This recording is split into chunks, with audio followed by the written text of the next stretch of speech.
I'm starting the recording, guys, because I'm not exactly sure when Ben will be here. Yeah, when Ben is going to. Thank you, Stedman. I might need your help all day today. It's just one of those days. I feel you. I'm multitasking in too many ways. It's starting to make me quite erratic. Yeah. That's a word you should know. All right, let's pray together. I'm recording so that if Ben is later than I think he's going to be, he'll have whatever we talk about here at the beginning. So let's go ahead and pray, guys. Father of Jesus, dawn returns, but without thy light within, no outward light can profit. Give me the saving lamp of thy Holy Spirit, that I may see thee, the God of my salvation, the delight of my soul, rejoicing over me in love. I commend my heart to thy watchful care, for I know its treachery and power. Guard its every portal from the wily enemy. Give me quick discernment of his deadly arts. Help me to recognize his bold disguise as an angel of light and bid him be gone. Father, do give us wisdom and discernment, because those things that cost us the most are often the things we least recognize. So help us, Father, to see the things that are enemies to your truth, to recognize your truth for what it is, and to seek after it with a whole heart. Thank you for this time with these gentlemen. In Jesus' name we pray. Amen. All right, so funny story, and this reminds me of it. We were gone over the weekend. We were up in Denver, so we didn't actually pass right by you this time, Stedman, but maybe in the future. You should. Yes, I think probably we will eventually. I'll be seeing a new doctor up there about every 6 months, so cool. We'll be making new journeys up that way. Good deal. But in the hotel room the night after my appointments, they were showing Wonder Woman. Okay, the Wonder Woman movie, which my whole family is kind of comic book crazy about. Not me so much, but all the men folk of all the comic book movies. So we were watching Wonder Woman, and she was trying to find Ares, the god of war, to battle against him. And she thought he was the evil-looking general that was doing despicable, horrible things. But he wasn't. Right. He was the gentle, quiet, unassuming British prime minister working behind the scenes to undermine everything. But he was disguised as a good guy. Yeah. So life is like that, guys. Satan is wily. So anyway. Did you watch the whole movie? I did watch the whole movie. I may have fallen asleep at some point in the middle, which tells you how engaged I was. It wasn't a horrible movie. It was okay. It was okay. You should watch it, Joel. It was wonderful. Wonderful. All right. Since you're doing good puns, Stedman, go ahead and read us this lovely language quote, please. All right. His time, a moment, and a point, his space. Now, this is almost like an intimatabile, except it doesn't use the exact same words. So it can't be an intimatabile because it has to use the exact same words. But you see how moment is like point and time is like space. Mm-hmm. What's happened is a switching of the grammatical order without a switching of words, with brand new words, but a different similar structure flipped. Does that make sense? Do you see that? When that happens, we call it chiasmus. Oh. And here is how you spell that. Now, some people, some grammar gurus, say that chiasmus and intimatabile are the same thing because they're so similar.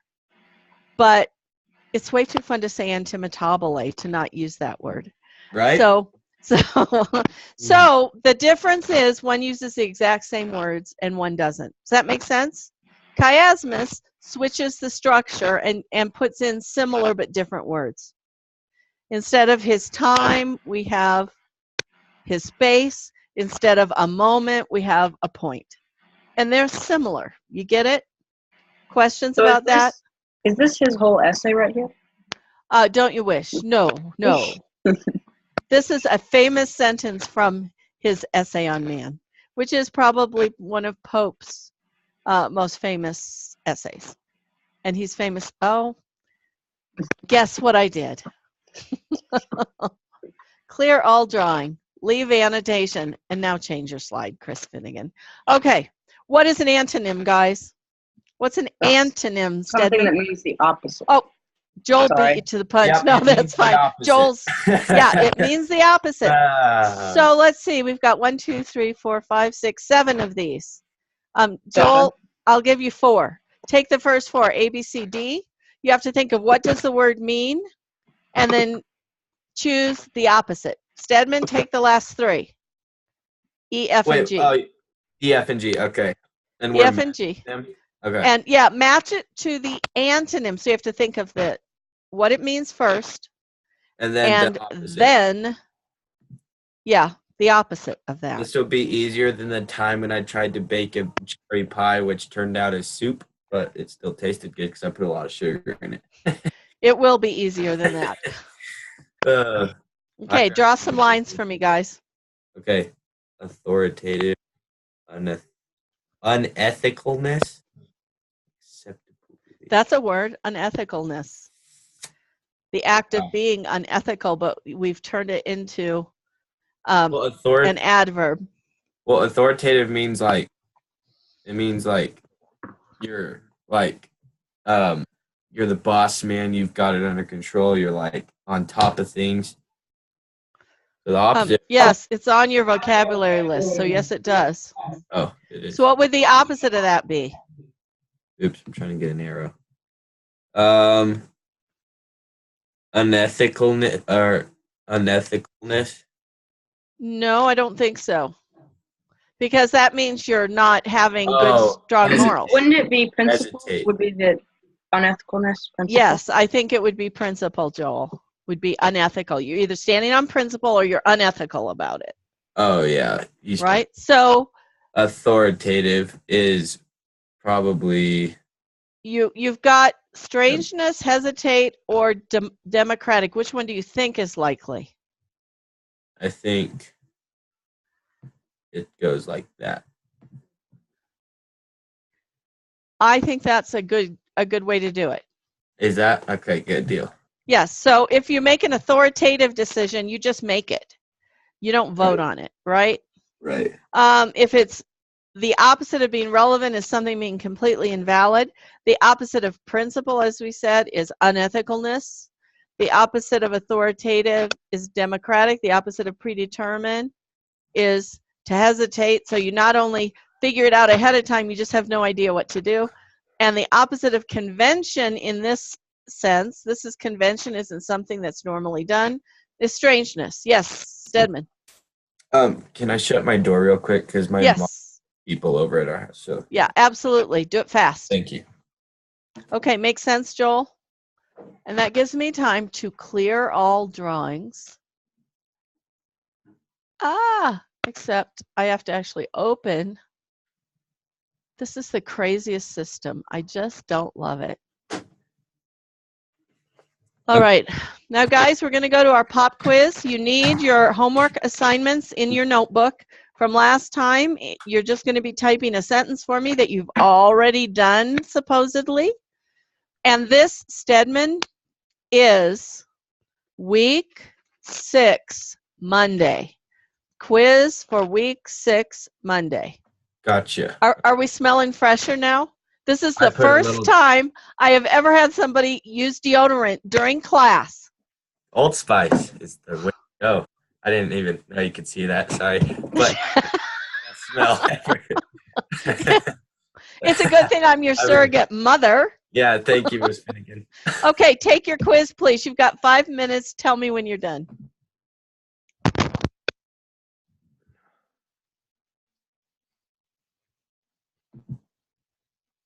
It's week 6, right? Yep, this is week 6 Monday quiz. So W6 Mon quiz.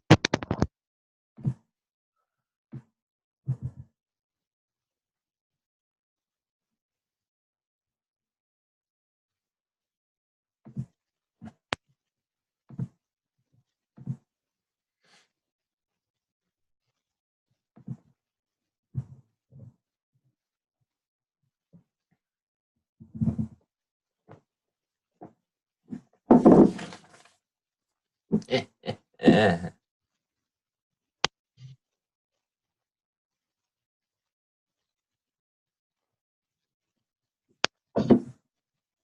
I need to look at my my notebook.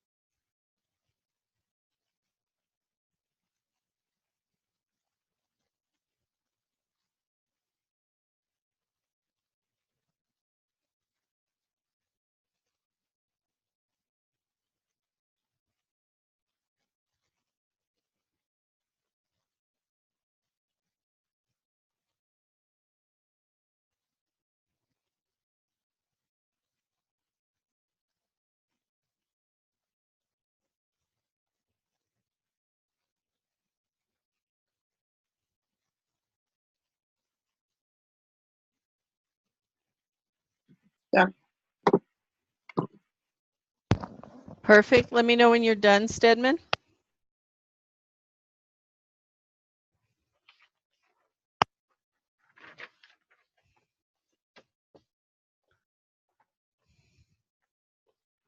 Is Ben not going to be here today? Then? He's going to just be late. He was at a special birthday luncheon. So his mother called to say he's going to be late. So that's why we'll just record until he gets here. And if they ran into traffic or something, they live in a pretty, a more populated place than any of the rest of us do. They can run into traffic and really get stuck. So I don't know. Our trip to Union could last up 40 minutes with traffic. oh, it took 40 minutes once? Well, it depends on who's driving, really. If it's our dad, But then no. it's not from traffic. Sometimes it is from traffic. I mean, it takes maybe 35 minutes at the latest. To get But how there. many miles is it? It's about 15 miles, I think. Yeah, you know how long it would take you to do 15 miles in the Washington, D.C. area? That's true. Yeah. An hour. It takes us My brother lives there, so I don't know what his traffic's like, but 10 minutes to drive 15 miles. Yeah, it takes us about 10 or 15 to drive 15 miles. Yeah. we live by the bypass, so it's pretty fast. Yes. All right. Are you done, Stedman? Yes, I'm just proofreading it to make sure I copy and paste. Okay. Tell me when you have submitted it so we can continue.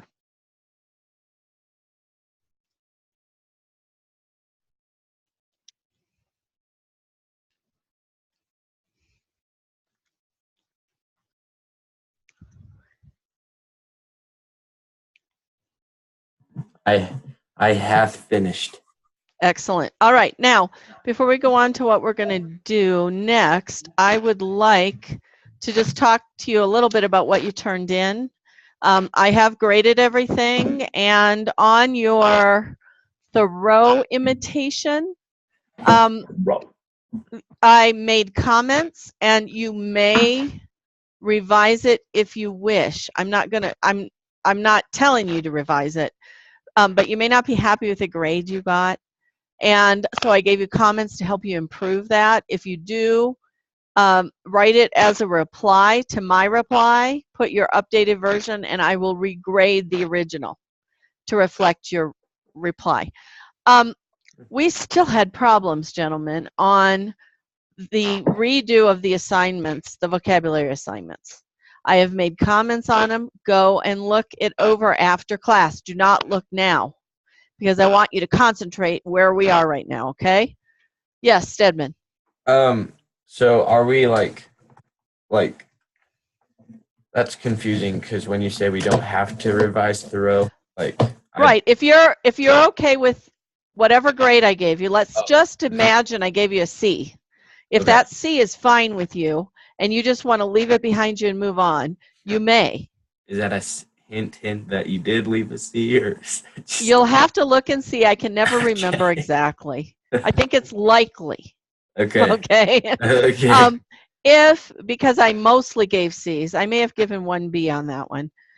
So I never want you to feel like you can't revise and improve it if you'd like to. Okay. Mhm. Oh, now we've lost Joel too, but he'll probably be right back. That happens with his stuff. That's So true. we're going to keep going. And make sure, Stedman, you look at the comments on the vocabulary assignments because you still didn't follow the directions properly.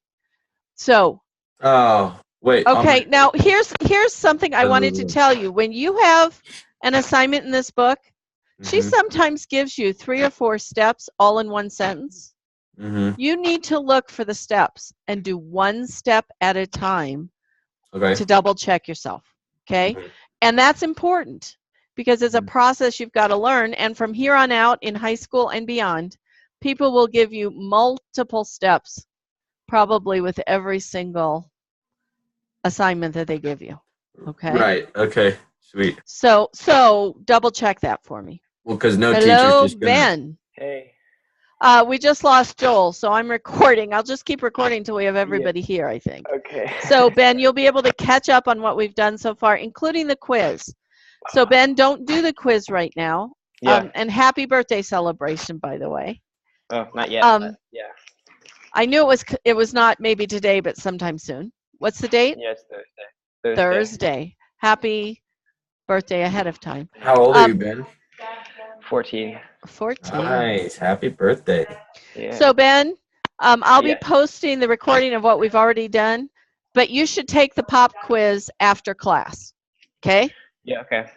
You just Yeah, need your notebook to take it. My dad's going to Japan tomorrow, so he's. You're what? My dad's going to Japan tomorrow. Oh, how fun. Yeah, it's pretty fun. That's why you had to have lunch today. Yeah. It's going to be hard to do sushi with him long distance. Yeah, just have like a telecon like with sushi and everything. Right. All right, now I want us to look at it. You read about parallel structure for today, right? Really important. If I could change one thing about all of my students' writing, if they could get parallel structure correct, it would improve their writing 100%, almost. Very important.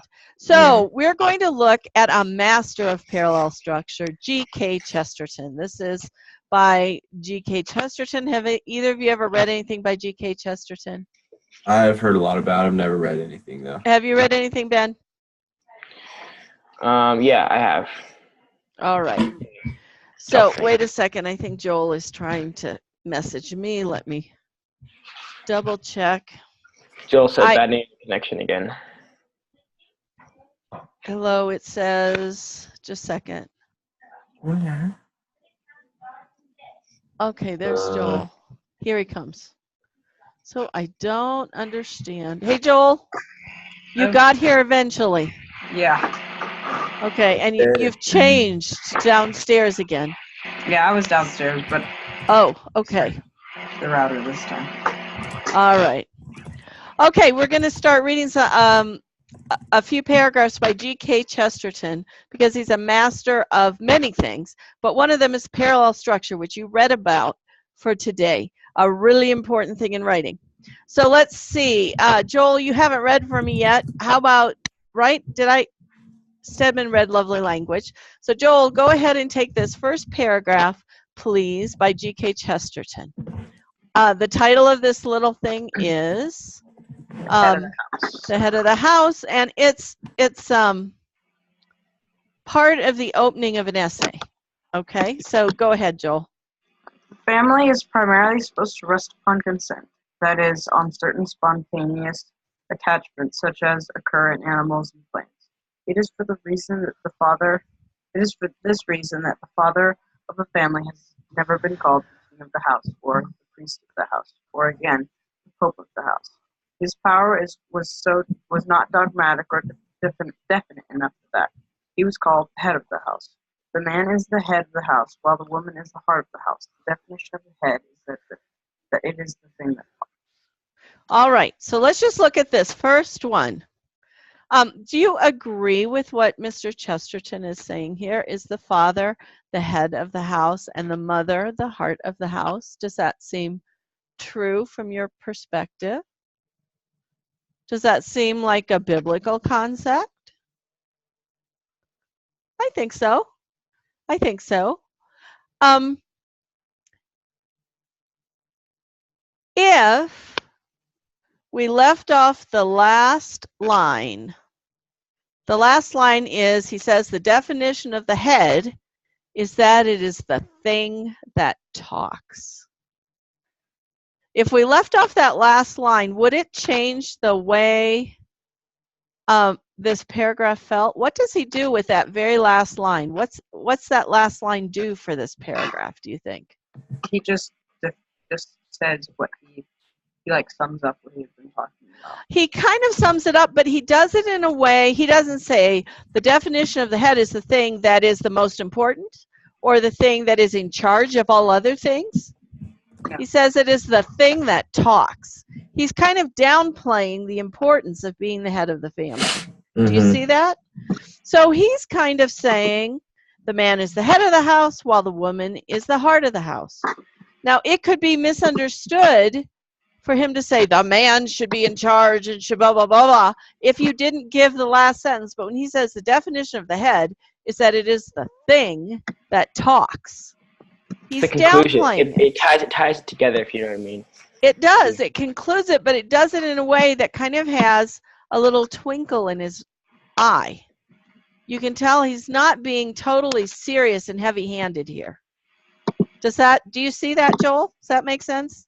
Everybody else is nodding. You weren't nodding. I just want to make sure you're tracking. Okay. Do you remember when we read G.K. Chesterton's little introduction about the guy landing on Brighton Beach and thinking it's a foreign country, and he plants the flag? Remember us reading that? He's a funny guy.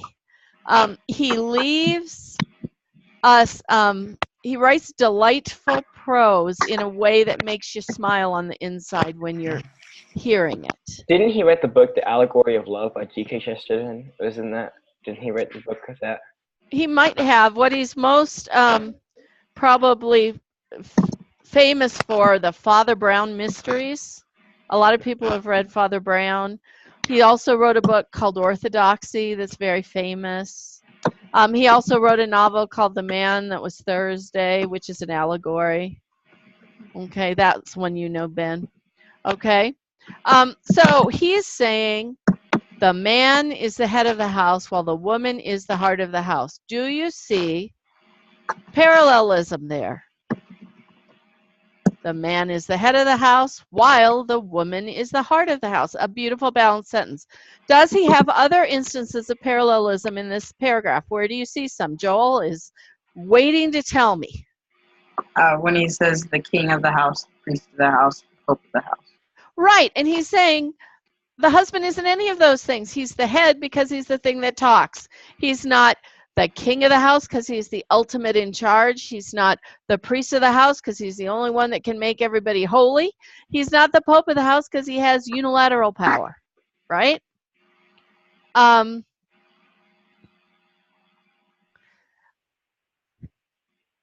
Let's go on and read the next paragraph. Ben, can you read this paragraph for me, please? The head of an arrow is not more necessary than the shaft of it. Not so much. The head of an axe is not more necessary than the handle. We are fighting, so I would soon have handle alone, the blade alone. Ugh. But the head of an axe and an arrow is the thing that enters first, the thing that speaks. If I kill a man with an arrow, I send an arrowhead as an ambassador to open the question. If I split the man's skull with an axe, it is a blade of an axe that opens the question and the head. Okay. Just Yeah. like you see this mental picture. Yes, you do. You do. Now, I want to ask you first, Hashtag let's the go back. The last sentence, the definition of the head is that it is the thing that talks. The head of an arrow is not more necessary than the shaft of it, perhaps not so much. How does he tie those together? What does he use to tie those two paragraphs together? He Here's uses just like a simple hook. He just goes on with the head. Head. Yes, he uses a hook. Look at that. Head. Oops. And head, right? I think that's cool. It's a simple hook. It's just takes something from the end of the paragraph, uses it at the beginning of the next, ties it together beautifully. Now, note some parallelisms here for me. Do you see some parallel structure, not just in one sentence, but in between sentences? Where do you see some parallel structure? The head of an axe is not more necessary, but the next is Right, so the head of an arrow is not more necessary than the shaft. Yeah. The head of an axe It's is not all, more necessary than the handle. Yes, Stedman. It's saying that it's all important, not just one little aspect of it. Right, and that once he's making a comparison here, the head and the shaft, he's comparing that to what? From the previous paragraph. Oh, he's comparing the head and the shaft to the axe and the He is, but both of them are head. being compared to something he talked about in the last paragraph. What is it that he's the talking man's about? skull. The man's skull. Not quite. The head of the arrow, the head is the thing that talks. The head is the Father and man of the man in the family, the husband. The shaft he's comparing to the woman in the family. So the head's not more important than the shaft, right? The head of an arrow is not more important than the shaft of the arrow. The head of the axe is not more necessary than the handle. And he says, as a matter of fact, I would sooner have the handle alone than fight with the blade alone. Right? So he's saying it'd be better to have just a mother if you have to do with only one. It's not that a father is, but the head of the axe and arrow is the thing that enters first, the thing that speaks. What a beautiful metaphor he's making. He's showing, but do you see, he doesn't let you just figure out that the head of the arrow and the head of the axe enter something first, and they're the thing that speak because they go first. He tells you. Now, if G.K. Chesterton can tell me what his imagery is, don't you think you maybe could tell me when you try to use imagery in your writing? I think it's a great idea. Tell me what you mean. Wonderful idea, Miss Finney. Yeah. Great idea. Okay, so if I kill a man with an arrow, I send the arrowhead as an ambassador to open the question. Does an arrow open something? Yes. That's such a great, humorous your stomach and all the exactly. It opens your skin. You slice someone's throat, you it'd be all Jason. You sound like you're enjoying this. The arrow and just like stab it and like. It is. Are you it is enjoying pretty. this? Yes, he is. Sorry, It is pretty violent imagery, but it's so perfect for what he's talking about. It opens the question. And does the head of the axe open the question? Yes, as well as the skull. Okay, so he's doing this beautiful extended comparison, and his eyes are twinkling. He's winking at us as he says these things, because he's not being, he's keeping it light and not very serious, right? Let's see what he does with the next paragraph. Now, the old human family on which civilization is built meant this when it talked about its head. Now, before we read the whole paragraph, he uses a pronoun. He says this. What does, hold that thought, Stedman, unless it's an emergency. No, it's not. Okay, hold that thought. When he says this, what does he mean? It meant this when it talked about its head. What's he mean, Joel? He's meaning about what he's about to talk about. Well, what was it that he was talking about? Well, just how the father opens the question. He opens the question. He's the part that talks. He's the part that enters first, right? He's the part that sort of brings things to a head, to a point.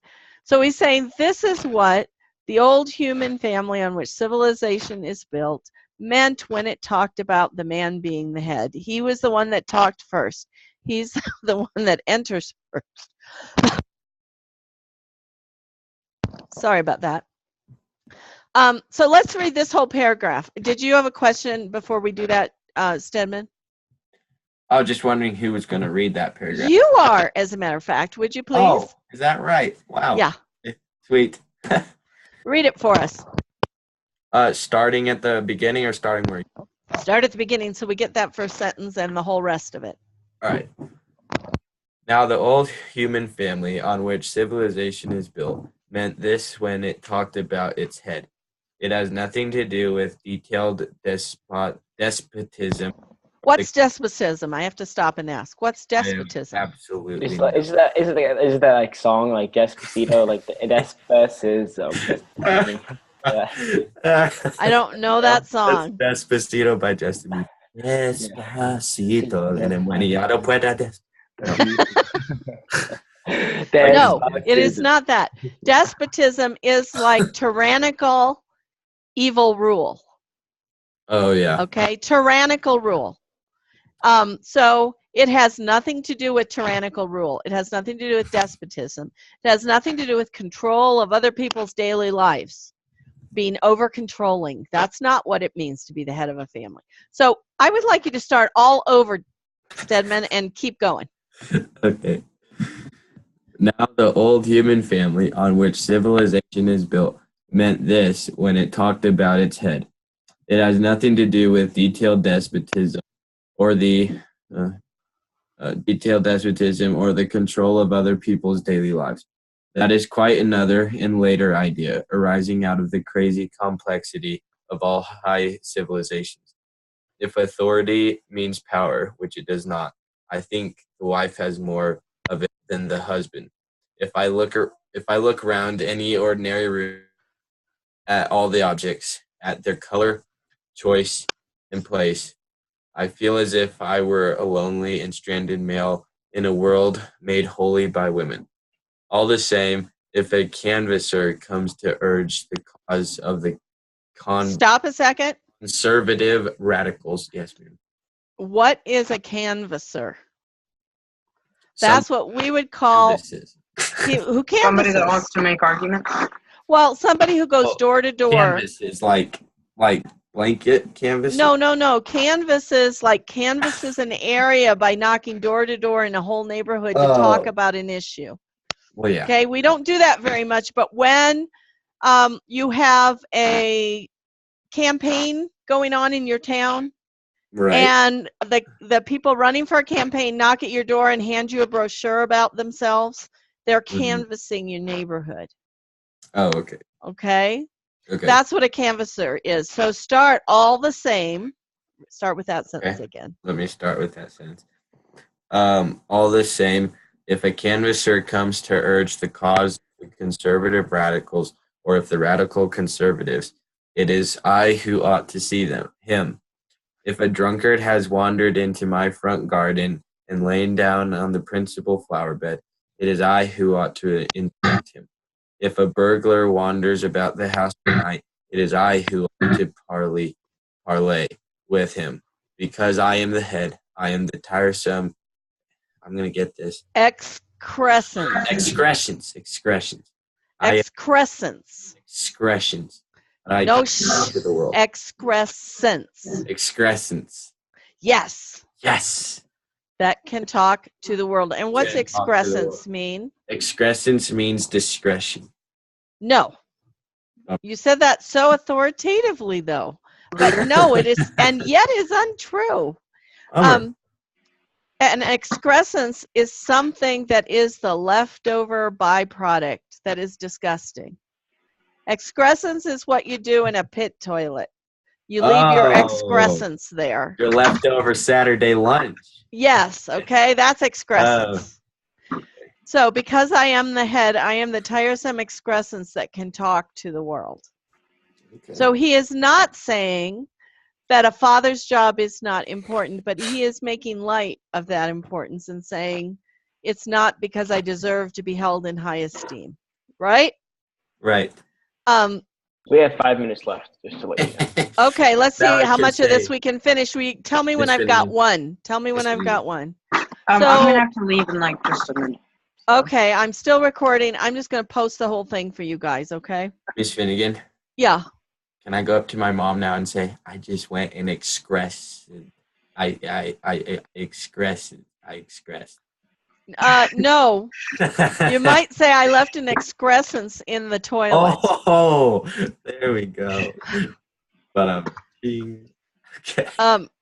And it doesn't only mean that. An excrescence can be like the putrid leftover from an infection. It can be Like when you spit out from chewing tobacco.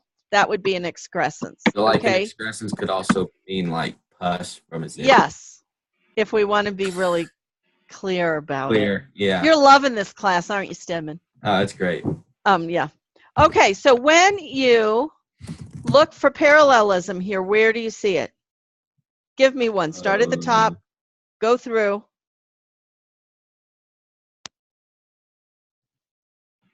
Maybe civilizations.